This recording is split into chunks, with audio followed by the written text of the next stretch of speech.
the most insane con artist who sold the Eiffel Tower twice. In 1925, he came up with the scam of the century.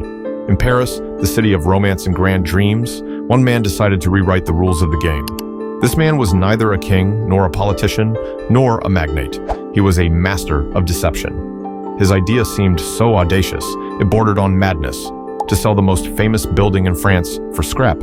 He forged documents on behalf of the French government and announced that the Eiffel Tower was urgently being sold. The official story sounded believable. Maintaining the structure required enormous sums, and times were hard. The economic crisis made people believe in any opportunity to get rich, even if it sounded strange. Paris at that time was full of rumors about the demolition of old buildings and city restructuring, and Lustig skillfully played on that fear. He presented himself as an official intermediary, and even showed lists of landmarks, allegedly scheduled for demolition. He wore elegant suits tailored in the best ateliers of Paris.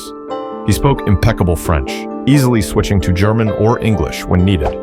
His confident manners, knowledge of etiquette, and references to high-ranking contacts inspired trust from the first minutes of conversation. His voice was low and soft, and every word sounded like an invitation to a conspiracy. He carefully selected his victims. He sought the most ambitious and the most greedy, those who dreamed of becoming richer than everyone else with a single stroke.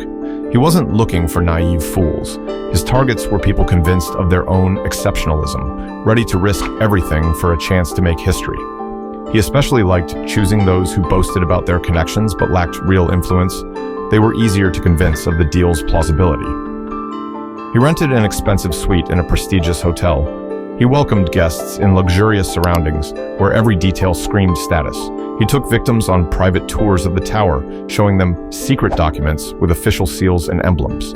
Sometimes, he even hired actors to create the illusion of an official presence around his buyers. Meetings were arranged in upscale restaurants, at tables covered with immaculate white cloths. Waiters in gloves served wine and exquisite dishes while he conducted negotiations as if discussing the fate of an entire nation. His words sounded firm and unwavering. Every move, every glance was calculated. He never pushed directly. He simply created the feeling that the client was making a great decision themselves. None of the victims reported him to the police. They were too ashamed to admit they had been deceived so elegantly. They lost not only money but also their reputation. In the world of big deals, failure costing one's pride was worse than bankruptcy. Some of the victims even continued to tell others that they had walked away from the deal voluntarily, just to hide their shame. The story of the man who sold the Eiffel Tower spread across the world. Newspapers debated, was he a genius or a madman? But he couldn't be caught. He vanished as suddenly as he had appeared, leaving behind only a trail of shock and admiration.